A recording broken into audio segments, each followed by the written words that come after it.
The electric trike space is booming, with new models probably even being released as you're watching this. So how does the 630 Easy Transit electric folding trike stack up against competition? Let's take a closer look.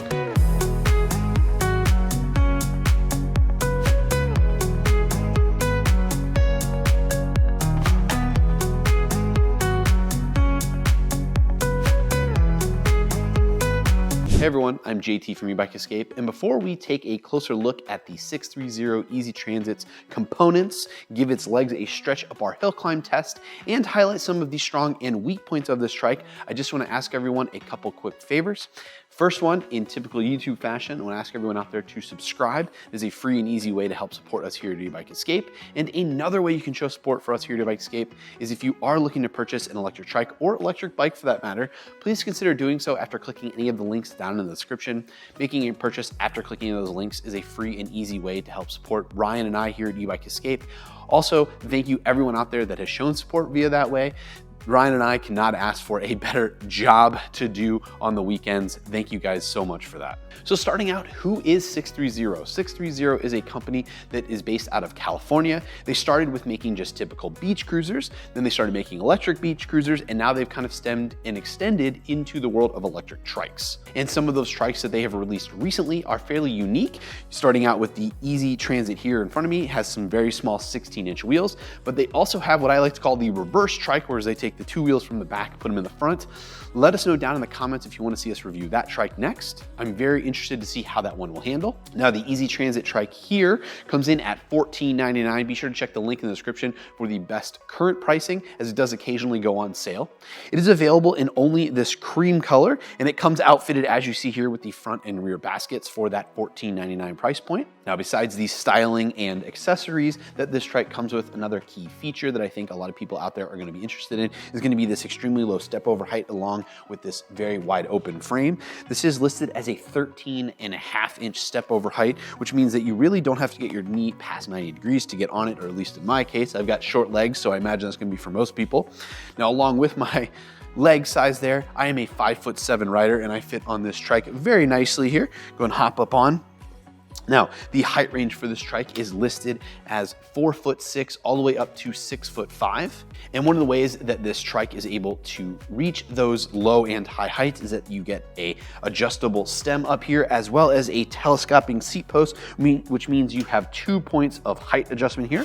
Now, on the subject of height range and fitment on this bike, something that I have not seen anybody else do is that 630 has a video as well as photos on their website that are really focused on the fitment section of this trike. And what I mean by that is that they have a section on their website for fitment where they have riders starting at 4'11" and going all the way up to 6'1", showing you in pictures. And they also have a video that shows you how they fit on this electric trike. So if you're worried about fitment, you're not able to find a local dealer for these people or make it out to California to test fit yourself on one of these 630 trikes, you can simply reference that video. It gives you a little bit extra of an idea, something we've seen a little bit of from other manufacturers, but really the video and having that such a wide range, 4'11" all the way up to 6'1" with every inch increment in there, is something that we have not seen before. Now, this trike does fit through your average doorway. I'll be sure to show you that a little bit more in the end. And then two other quick stats for you real quick. The trike has a capacity of 350 pounds, as well as comes in at 62 pounds outfitted with your battery, and then comes in at 54 pounds without your battery. Now, before we get into the components, when you get the delivery of your 630 Easy Transit trike, something to know is that you are gonna have to do some assembly. That is not gonna be able to come right out of the box and be ridden. You're gonna have to do some assembly. What that means is gonna install the front wheel, install your stem, and a couple other key components there. But two big things that I had to do on this trike before I was able to ride it. Number one is going to be tune in your brakes, which can be a bit cumbersome or a bit daunting to some people. And I even had to adjust the shifting. That's right, this bike does have 7 speeds on it. Not something we've seen on a lot of trikes. So if you're not mechanically inclined or you're not capable of doing that, maybe something worth consulting your local bike shop or finding maybe a good friend or a nephew or something like that that can help you assemble your trike. I imagine most people that are going to be getting a trike are looking at it for accessibility reasons, especially with such a low step over height. So the assembly needs to be something that is considered prior to purchase. Now, let's come in close and let's take a closer look at some of these components. Having to get down a little lower than I usually do up here in the front, we have these 16-inch front wheels and tires. These are wrapped in Kenda 16 by 2.125 tires. And then in the middle of the wheel, we have a mechanical disc brake, Logan branded, with a 180 millimeter front rotor. And then tucked nicely behind that, we have what I consider the heart of any e-bike, and that's going to be the motor. This is a truck run motor. It's listed as a 750 watt motor, and I'll be sure to put that to the test up our hill climb and in our riding footage. And then as we move out from the center of that wheel, we have this nice orange rim, adding a little bit of extra color and accents to the rest of the bike. Above the tire, we have a metal fender that is color matched to the rest of the bike. And then for the keen-eyed among you, you may have also realized that we have a suspension front fork. There is no adjustment on the top, but let me go ahead and give that a couple pushes for you. Yeah, so overall, it's a pretty soft fork, and unfortunately without any adjustment, you're not really gonna be able to tune and adjust that in any way, but it is gonna soak up some bumps.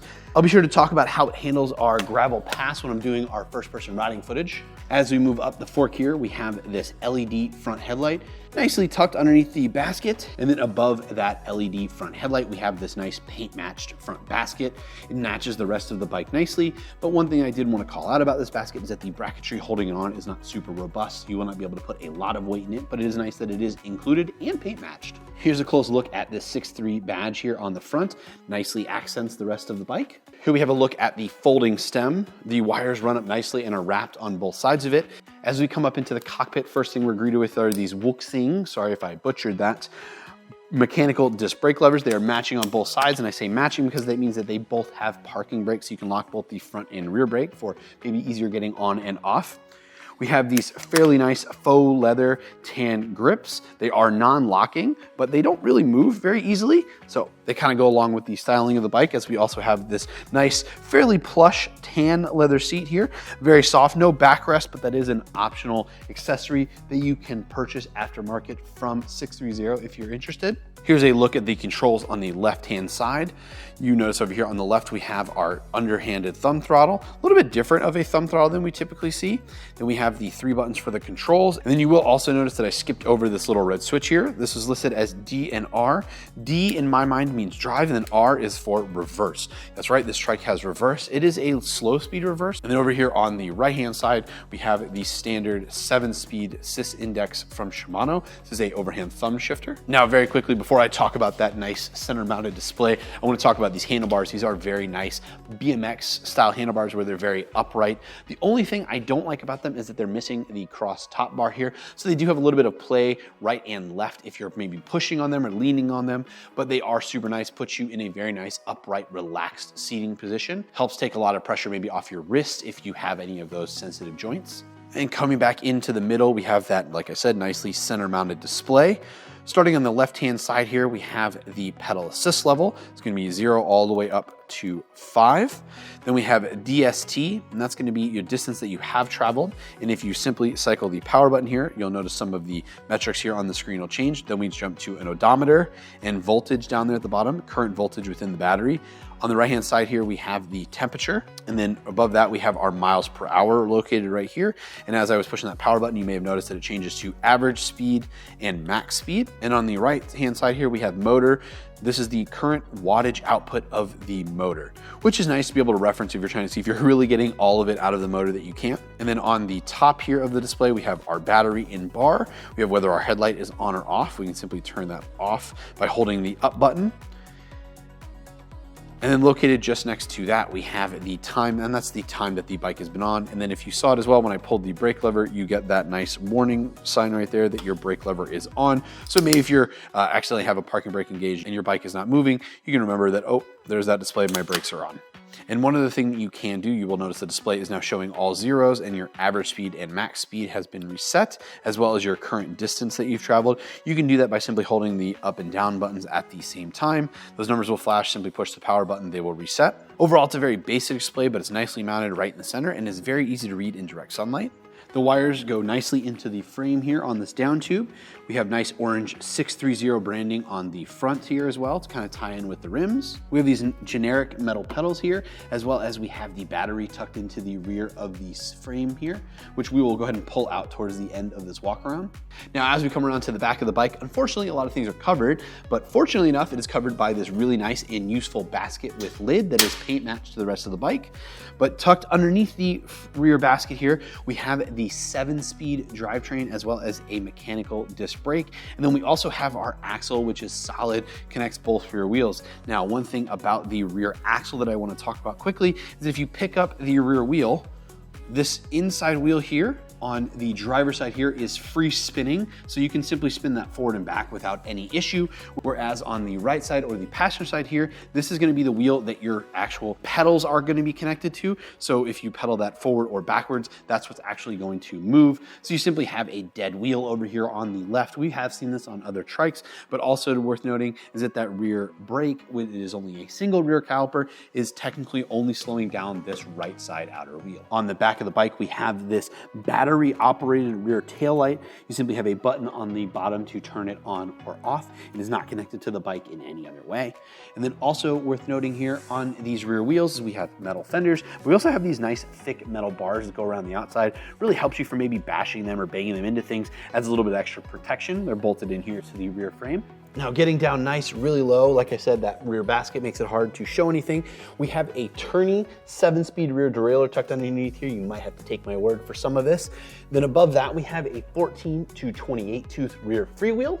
And then if we follow the chain up, we are greeted to this very nice chain cover here, which also has a little bit of branding. But this is really nice here. It's gonna keep that nice long chain covered, so you don't have to worry about getting any pant leg or anything stuck to it. And then to further amplify that protection, you have a double wall plastic guarded chainring in the front, which is a 42 tooth.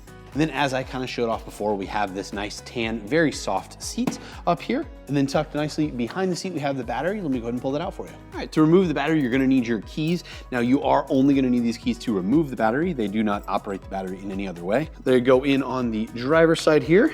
You slide them in and then twist the keys towards the front of the bike. That's gonna undo the little locking pin. And then your battery is gonna simply slide up and off of the tray. And then here we have the 48 volt, 10.4 amp hour battery.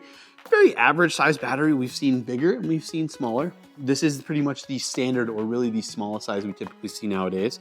On the side here, we have the charging port. Battery can be charged both on or off the bike, as well as we have the switch here on the top. So you can turn the battery off if you're not gonna be using it. Helps maybe store a little bit of that extra charge.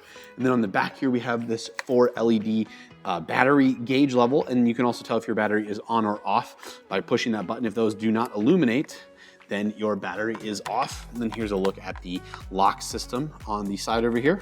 Now this is a typical shark style battery, so to get it back on, you simply put it into the rear frame and slide it down and on. If you need a little bit extra room to get the battery on and off, you can always raise and lower your seat. And on the subject of battery, we have a range number. Now, SixThreeZero has an estimate on their website of 10 to 50 miles for the range of that battery. I think due to the weight of this bike, the amount of rolling resistance you're gonna get from 3 wheels versus 2, that's a pretty ambitious max number of 50 miles. I think your more average or your better number is gonna be somewhere between 10 and 20 miles. You typically take the amp hourage and double that gives you a decent number of range. That's also going to be assuming you're able to pedal and you're not using only throttle. The more throttle you use, the less range you're going to get overall. This is a folding trike. So how does it look folded up? Well, let's go ahead and look at that. Simply undo this or slide this plastic lever up here in the front out of the way. Pull down on that lever up here. The handlebars fold down and out of the way. You do want your pedals maybe pointed a little bit out of the way. You have this latch here on the lower side that you simply pull up and slide it out. Now, once you have it flipped out, you actually need to pull up on it as it does engage a little locking pin there. And then one other thing that you can do, you can remove the seat, or what I like to do is remove the battery to really bring down that weight. So if you are transporting your bike around, you don't have to worry about that extra, couple pounds of the battery. And shameless plug here, my favorite product for transporting a battery or when I'm transporting a battery is gonna be our bike case battery bag that we sell on our website. You simply slide the battery in and you can tie this up like a dry bag. You roll it down and you have a nice little handle here. And then make sure that you don't really put your keys in there as they could maybe jump between some of the contacts, but this is a nice, easy way to transport. This is the small battery bag. And then once you have your battery removed for that little bit less weight, you can simply use your knee here that I like to do and push against the frame here to turn it. And here is what the trike looks like folded. Maybe if you have a slimmer space or an area you're trying to fit the trike into, having that folding functionality will be nice to see. One thing I did want to point out is that as you have or add accessories, you kind of lose some of your fold ability of the trike. I think if this front basket was on here, the front wheel here would tuck nicely in between this rear wheel and rear frame. So how much stability do those 16-inch wheels and lower center of gravity really add to the 630 Easy Transit? Let's find out in our riding footage. So before we get into talking about pedal assist levels and show you what this trike is capable of under throttle power alone, I wanted to take a moment on this slightly rough gravel path and talk about something that everybody should consider or be aware of when you're riding a trike, and that's going to be the handling characteristics. Handling characteristics of a trike are slightly different than a bike, and what do I mean by that is that when you go into a turn, sometimes that inner wheel, when your body's, say, trying to turn this direction, when I turn, my body's going to go here. So all my weight's going to shift out here, and that's going to pick up that inner wheel. And so that can cause you to maybe feel a bit more unstable, or really it makes you feel like you're tipping because you are. But on this trike, it's a little bit different. And I think that's because of the 12-inch wheels, and that's something that they definitely considered. And it also has to do with some of the, the rear axle measurements, stuff like that. But it's actually pretty stable. I have to commend it for that. The small wheels allow you to, I think, just not have as much weight shift because you're not as high up off the ground. Now, I am a shorter rider, so my seat is a little bit lower. But really, on these uneven path here, I can turn over some of these bumps. The bike feels, or the trike rather, feels very stable. It doesn't really upset me, and it's very easy to control. So I definitely, that is definitely a nod to a positive on this trike, is that it doesn't feel unstable, and because of the front fork, does absorb some of the bumps. Now, on the subject of the front fork, it is pretty much bottomed out for me, and riding on this path a little bit like I was doing, some of the bumps, I could feel it just kind of bottoming out and hitting right on the lower end of, or hitting on the bump stop within the fork. And yeah, not really cushioning much. It doesn't have much travel left in it. And unfortunately, there's no adjustment in that fork either, which is a little bit of a negative as well. So, all right, now we are off the gravel part of the trail. We are on the paved path. Let's go ahead and go through the various pedal assist levels, show you the gears. This bike does have a 7-speed drivetrain, unlike some of the single speeds we see. So if you are capable of pedaling and you're not using this strictly as an accessibility tool, you will be happy to find that. All right, let's go ahead and kick it up. We're just gonna go all the way to pedal assist level 5. Doesn't matter. You get full access to the throttle in all the pedal assist levels. But here we go. Throttle only top speed. If you see here on the display here, and this is the motor wattage. This is listed as a 750 watt motor, but it is peaking somewhere close, just over 1,000 watts. And then once it gets close to that 20 mile an hour mark, it kind of tapers back that speed. So there we go, 19.6. And again, not pedaling at all. This is just what the motor is capable of. And even at this speed, I feel comfortable kind of turning. I am counter leaning a little bit. Maybe hopefully I'll be able to see that on camera, just how much my body is. But right now I'm kind of doing full, S turns across this bike path here, and it's not really causing that inner wheel to come up. One thing I do want to note about this bike too is that when you stop using throttle or stop pedaling for that matter and then re-engage, there's a little bit of like a jolt per se. I don't know if it's the motor, something with the motor, the way the motor engages. It actually pulls power for a sec, and it can be unsettling. So here, so I'm not on the throttle, and now when I go to hit the throttle, there's a oomph, and then it goes out. Now I exaggerated it there. It's not that much, but if you're not aware of it, it's something to be aware of. But then it kicks in, gives you the power, very nice and easy. And again, that also happens not only with throttle, but when you go to pedal. So right now, I'm gonna go to pedal, and it feels like it pulls a little bit of power, and then it starts going. So again, slow it down, start pedaling, and then it goes. So it's a little jolty. It's not the smoothest trike I've ever ridden. It's not the smoothest e-bike with the way the motor engages. So, all right, and that's throttle, and then we know our top speed there is going to be 20 miles an hour. Now that we've shifted all the way down, we're also in pedal assist level 1. My legs are spinning at a nice easy cadence, not a lot of resistance on them, and I'm doing about 5 miles an hour, very easy in pedal assist level 1. Go ahead and kick it up pedal assist level 2, and that speed is going to increase a little bit. And my legs are starting to ghost spin a little bit. I would probably shift it up to second, maybe even third there. Yes, probably about third there on the shifter, and still pedal assist level 2. We're getting about 7 miles an hour, so about a 2.5 mile per hour increase. And now we're going to kick it up to pedal assist level 3, and almost instantly starting to ghost pedal. Need to shift up here. I am in 4th, 5th even, and maybe even 6th here. And then there we go. We're doing about 10 miles an hour, 9-10 miles an hour. GPS over here on the right, front and center though, we have this nice display. Yeah, it looks like 9-10 miles an hour there.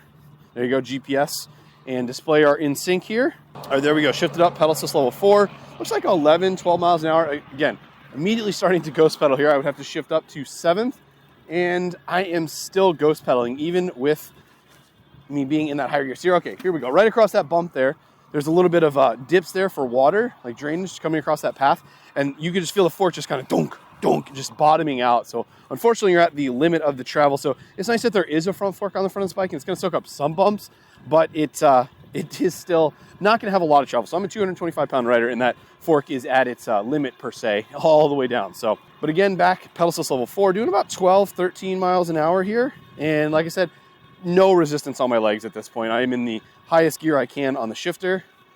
And yes, it looks like it's still capable, 14, 15 miles an hour, but I'm not gonna be able to provide much power here in pedal assist level 5. So let's see, kick it up, pedal assist level 5. Again, bike instantly starts giving me power, and this is a cadence sensor bike, so all I'm doing is spinning my legs to engage that motor sensor.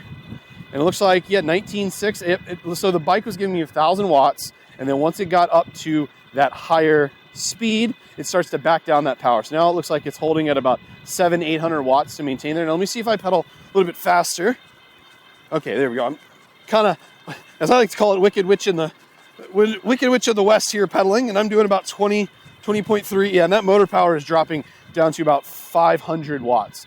So even with the bike overridden, it's not going to go past 20 miles an hour. Now, before we throw it to the hill climb footage, I want to show you another cool feature about this motor, and that's going to be that you have the ability to use reverse. So on the left-hand side here, you have this D and R switch. You simply flip that to R, and the bike will go in reverse. Looks like we're getting somewhere in about 100 watts here just to go backwards. It's a nice accessibility nod if you maybe wanted to back this into a spot, wanted to practice your parallel parking, or simply can't move the trike around and want to be able to back up. It's just nice to have. I'm going to go ahead and flip this trike around here. Whoop, flip it into drive, and give it a little bit of throttle here, and there you go.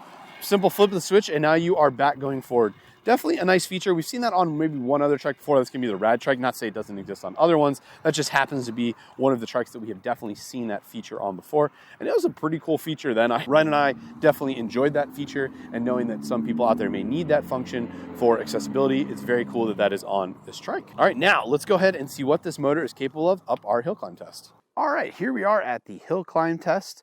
I am first time up going to go up under throttle power alone. Second time up, I will go up while pedaling. Now, we will put the specs for the hill on the screen now so you can kind of get an idea.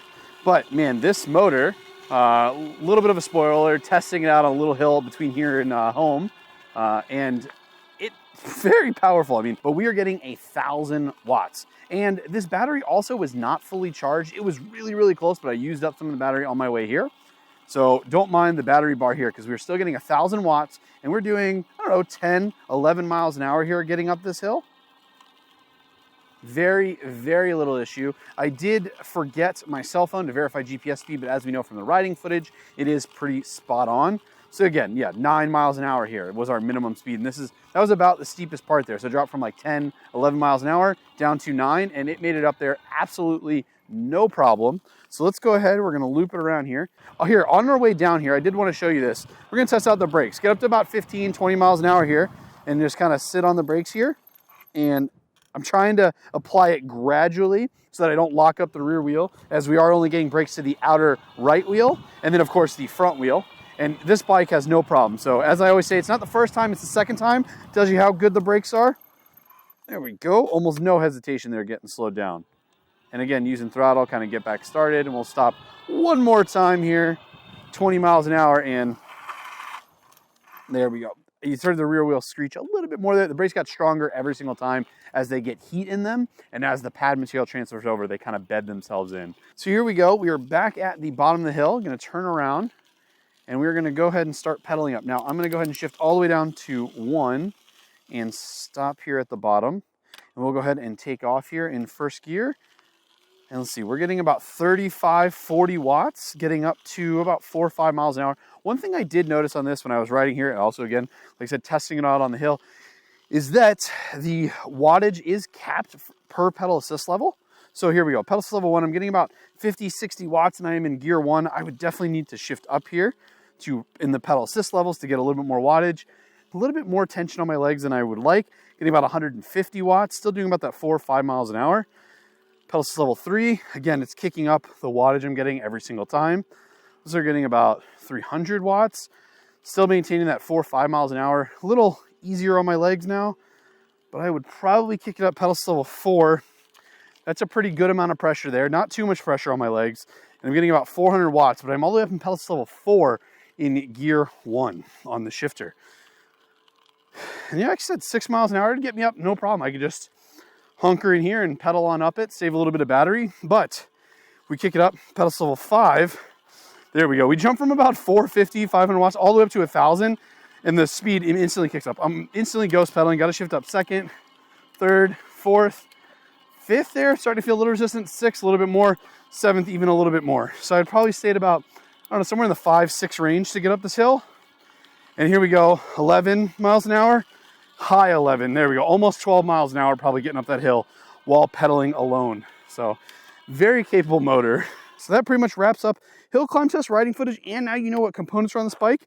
So let's go ahead and give you reasons why you should and should not consider the 630 Easy Transit Trike. The 630 Easy Transit electric trike is a contender in the realm of accessibility-focused transportation, which is not something that I can say for every electric trike that I have reviewed. With the ever-growing amount of competition in the space, the Easy Transit Trike offers a blend of stability, smart features, and thoughtful design aimed at a wide range of riders. And above all, I have to applaud this trike for its very stable ride, attributed to its small wheels that keep you lower to the ground, providing a sense of security and control that surpasses many other trikes that we see in this space. The thoughtful design features do not stop there. Dual parking brakes ensure safety and ease when getting on and off the bike. The trike's pedal-forward design and low 13.5-inch step-over height also further facilitate easy mounting and dismounting.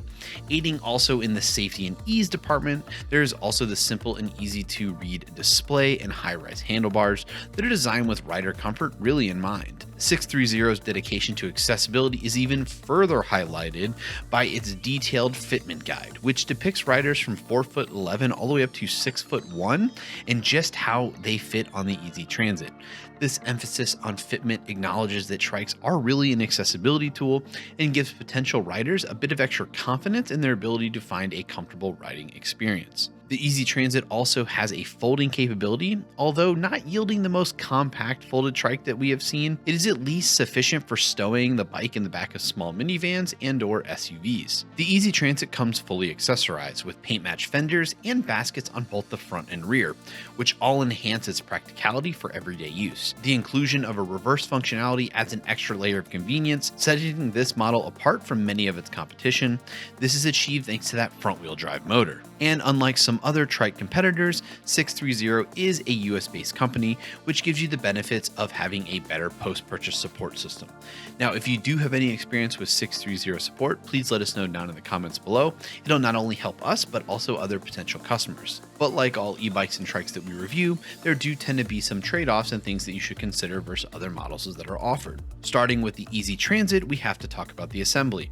This process, especially from an accessibility tool avenue, may pose a bit of a challenge for some, as this trike does arrive requiring a bit more assembly than other models that are offered.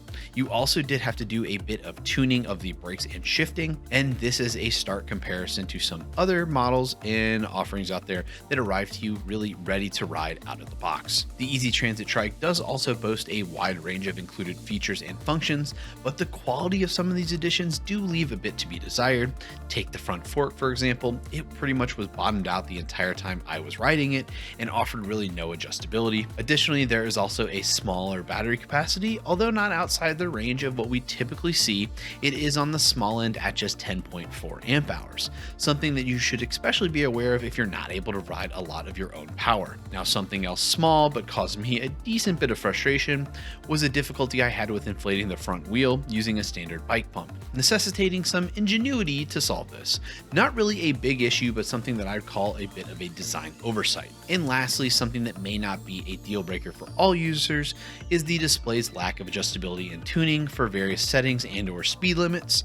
This was probably done to stick with the easier to use and accessibility tool demographic of customers. Now, to put it simply, while certain drawbacks may seem significant, it's important to consider the price. At just $1,500, some features might not be perfectly executed, but they're either completely absent or poorly implemented on much of the competition. 630 has crafted a fantastic trike with the Easy Transit, and if you're interested in getting your own, please consider using our links down below.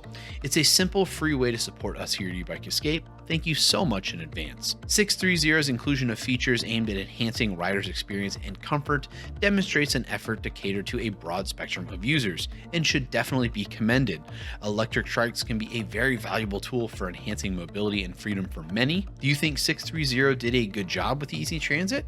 Would you like to see us review another one of their unique trike models? Let us know in the comments down below. Thank you guys so much for watching. Ride safe, everyone, and I'll catch you all in the next one.